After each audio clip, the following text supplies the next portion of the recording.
You need a life, Jenna said, slamming a tequila shot in front of me. You work too damn much. I like being busy, I countered, swirling my soda.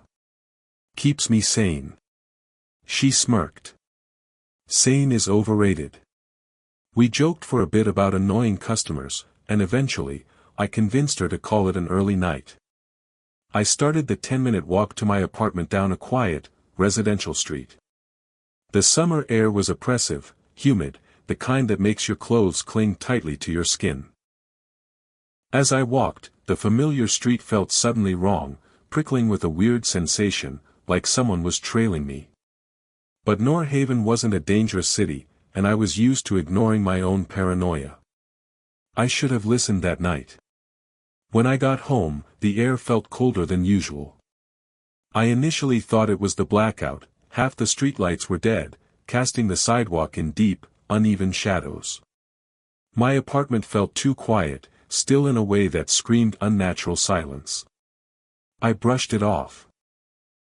I took a shower, changed into a thin tank top and shorts, and planned to record some new content, nothing explicit, just a soft, teasing mood video. But without power, the careful lighting I needed was impossible. I gave up and fell asleep. I woke at exactly 3 a.m. Something had yanked me from sleep. A low, mechanical hum, just outside my bedroom window. It didn't sound like any generator or recognizable car engine. I sat up, groggy and terrified, my heart immediately pounding. What the hell is that? I reached instinctively for my phone, but it wasn't there. I fumbled across the sheets, under the pillow, down onto the floor. Nothing.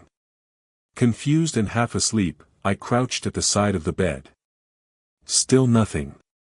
The humming continued, steady, unnervingly constant. Who's out there? I whispered into the darkness. No answer. I wanted to look out the window, but the blackout made everything outside pitch black. Without my phone, I couldn't even use a light. I told myself it was just a neighbor's generator or some stupid utility worker. But my body wasn't listening. My chest was tight, my stomach churning. Pathetic, but I hid under the blanket like I was 10 again, pulling the cotton over my head like a meager shield. The sound continued for what felt like an hour. Then, it stopped. Abruptly. Gone. Silence swallowed the room whole. Eventually, exhaustion dragged me back under. When sunlight hit my face the next morning, my phone was resting right beside my head, exactly where it should have been all night. Except I knew for a terrifying fact that it hadn't been. And beneath it, a folded piece of paper. My throat tightened. I opened it, hands shaking. You look pretty innocent when you sleep, not like when you put on a show for the camera. A kiss mark stained the bottom. Bright, sickening red lipstick. My shade. I dropped everything and backed away until I hit the cold wall, my breath coming in ragged gasps. This wasn't possible. No one knew where I lived. No one knew my real name. No one could connect my content to the real me. Unless someone had been inside my home. I didn't move for a long time. I sat on the bed, knees hugged to my chest, straining my ears for any sound.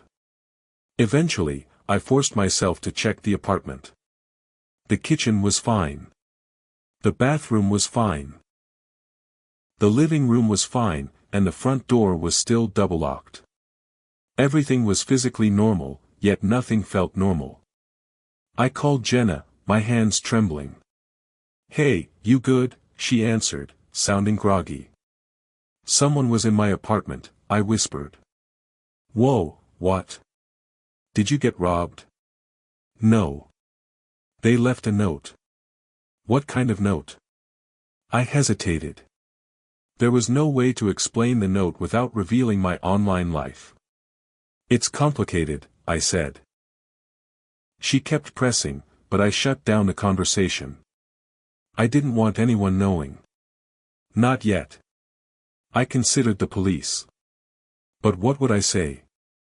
Hello, officer, someone broke in, didn't steal anything, left no fingerprints, no forced entry, just a creepy note referencing my OnlyFans. They'd write me off as a paranoid girl looking for attention. So, I went to work and tried to pretend everything was normal.